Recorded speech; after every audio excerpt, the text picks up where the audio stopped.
Do you guys remember when beauty pageants were a big deal? Do they even have beauty pageants anymore at like the high school level?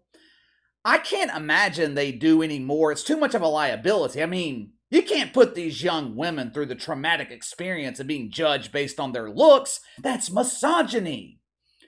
We used to call it nature, but today it's called misogyny. I remember back in the 90s, maybe early 2000s, the Miss America pageant, it was a big deal. Every fall, millions of people would watch NBC or ABC or whichever network was carrying the pageant. They would watch to see who was going to be crowned Miss America. The young women who won the pageant, they would literally become a celebrity overnight. Pageants, they used to be big business. The industry generated billions of dollars every year. But over the last 5 or maybe even 10 years, beauty pageants, they have fallen out of the mainstream. For decades, the Miss America pageant was broadcast on network television. That trend stopped after 2019 when the pageant once again set record low ratings. 2018, record low ratings. 2021, the pageant was crucified for their low-quality production values. The popularity of these pageants, it had gotten so low by 2021, they went from being broadcast on network television to broadcasting on a streaming service. Which streaming service? Hell if I know, I couldn't find it. Maybe for 2023, they will air the pageant on Me Too TV, the streaming service dedicated to women. Some guy in a suit offered to buy me a drink at the bar. Ooh, girl, me too. Some pervert told me I have nice eyes. Ooh, girl, me too. I think I'm the victim of harassment because this guy asked me on a date. Ooh, girl, me too. Let's sue. The beauty pageant industry, it is absolutely struggling. Miss America, Miss Universe, or in some cases, Mr. Universe. The industry's struggling to remain relevant, but that's okay. That's okay.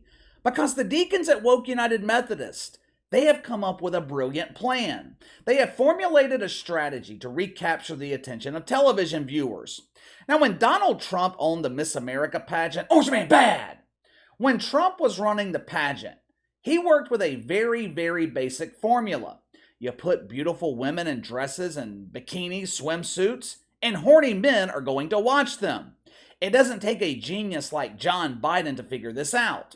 This strategy is as old as time. Mark Cuban, he actually used a similar strategy when he bought the Dallas Mavericks in the late 90s. He started hosting ladies' night, allowing women to go to the game at a discounted rate or maybe even free. What ended up happening? All the single dudes in Dallas, they followed. To this day, the Dallas Mavericks, one of the most supported teams in the NBA. The people running Miss America and Miss Universe, they have come up with a completely different strategy. It is clear to me, they are only trying to appeal to the shit fucks. As you guys know, parishioners of Woke United Methodist, they love a history-making first. Recently, pageant organizers, they have accomplished a series of firsts. For the first time in history, biological men are not only allowed to be competing in the pageant, they're actually winning the fucking crown. For the first time, men aren't wearing the crown of the king, they're competing to be the queen. Who knows? At this point, maybe Prince Harry will become the future Queen of England. A couple of months ago, we talked about the first transgender woman winning the crown of Miss San Francisco.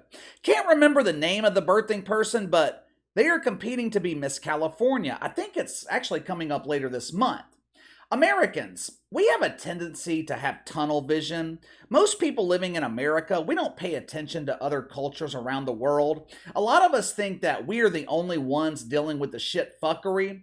But as you're about to find out, the people over in the Netherlands, they are dealing with the same thing. Several years ago, the Miss Universe pageant, it was purchased by someone named Anne, I can't pronounce her last name. Anne is somewhat famous internationally for being a multi-millionaire, but Anne is also famous for another reason. Anne used to be a man. This year, the young women competing in the Miss Universe pageant, they're going to be facing an unfamiliar opponent. Most of the women competing in these pageants, they're in their late teens, maybe early 20s. They have been competing in pageants like this their entire lives. They have become familiar with the process, but the process for this year's Miss Universe pageant, it is going to be completely different. How many of you guys have heard of Rikkie Valerie Kolle or Rikkie Valerie Kolle? Rikkie is a young person from the Netherlands. Rikkie was actually born Rick, but around the age of 11 decided to add the key to the end of the name to become more familiar with the feminine spirit. At some point, Rick made the full medical transition and became Rikkie both legally and medically. Basically, Rikkie is a former boy who is now medically a woman, or a transgender woman? Seriously, I really don't know how to label this. It gets kind of confusing. I'm not sure if the label of transgender woman is supposed to be used for people who are in the middle of medically transitioning, or maybe they're thinking about transitioning, or in the case of Leah Thomas, pretending so they can excel athletically. Really, all kidding aside here, I don't know if we're supposed to describe Rikkie Valerie as a transgender woman, or if we just describe her as a woman. I don't know. Either way, Rikkie Valerie competing for the crown of Miss Netherlands and won. Now keep in mind, Rikkie just became a woman a few months ago.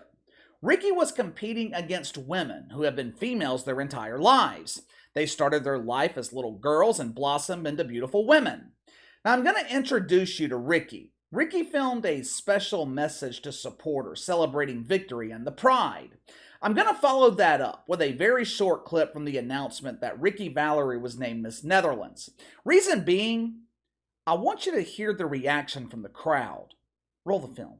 My name is Rikkie, finalist to represent the Netherlands for Miss Universe 2023. I hope y'all had a wonderful Pride Month. For this Pride Month, Miss Universe asked us to describe ourselves in one word. The word I'm choosing is victory. Because as a little boy, I conquered all the things that came through my path. And look at me now, standing here as a strong, empowering, and confident trans woman. Love is love. Be who you want to be. And never forget, always celebrate your pride.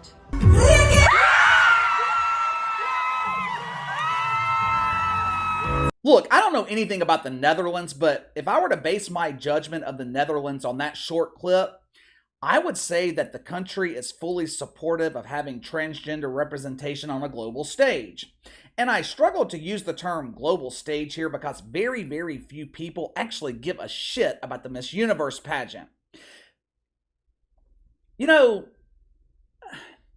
I do think this situation with Rikkie Valerie, I do think this is a little bit different than someone like Leah Thomas competing in women's sports. Rikkie Valerie is a real transitioned woman. At least Rikkie went through the process and's not pretending. There's really no physical advantage that Rikkie has over the female contestants. Matter of fact, you could make the case that Rikkie is actually at a disadvantage physically. It's hard to compete with a naturally beautiful woman. We've seen many try in the past. Rachel Levine gave it a shot. We all know how that worked out. Now, do I think it's right? Do I think it's right to allow transgender women to compete in these beauty pageants? No. No. And here's why. And it's the same reason I have a problem with it in women's sports. I have nothing against Rikkie Valerie personally, but when you allow someone like Rikkie to compete, you're taking that opportunity away from biological women. I have nothing against transgender beauty pageants. I'm not going to watch it, but if you want transgender contestants in beauty pageants, come up with a transgender beauty pageant. It can't be all that hard. Even the playing field a little bit. That way all the contestants are the same. But instead, they are turning the Miss America pageant into the transgender beauty pageant. While I was researching this story, I came across an article from NBC Los Angeles. It was written 3 or 4 years ago, but the title of the article was, Miss America Turns 100. Will she last another 100 years? The short answer is no. There are a couple of reasons for that. First being, the Deacons. They are trying to turn Miss America into Mr. America. And the second reason, this is going to be rejected by most normal people. Like I said in the beginning, Miss America, it had already fallen out of the mainstream. I think they're allowing transgender participation to bring more awareness and more media attention to the pageant, but that is not going to work. Men who watch Miss America, They are watching to see beautiful women. And the women who are watching, they want to see women they can relate to. How can your wife or your girlfriend relate to Rikkie Valerie? Woke United Methodist, they are trying to demoralize women. And the thing is, their biggest weapon in doing this is women themselves. Megan Rapinoe advocating for biological men and women's sports. Hell, the majority of the U.S. women's soccer team advocating for the same thing. If a woman does have the courage to speak against it, she's labeled transphobic, or in some cases, she's labeled homophobic. Which is rather confusing since sexual orientation has absolutely nothing to do with this issue. Just look at how the mainstream media treats Riley Gaines or Sam Ponder. Sam Ponder can like a simple tweet, and she is vilified by people like Joy Reid or Jamel Hill. If the person who won Miss San Francisco ends up winning Miss California and is allowed to compete in Miss America, it is going to be the beginning of the end for the Miss America pageant. Look at what happened to Bud Light after they partnered with Dylan Mulvaney. Target was crucified for displaying the rainbow at the front of their stores. Neither brand has been able to recover. Miss America, they don't have that luxury. They don't have the luxury of losing millions of viewers. Hell, they don't have millions of viewers to lose. I'm telling you right now, the next move from Woke United Methodist, it is putting transgender women in a professional sports league.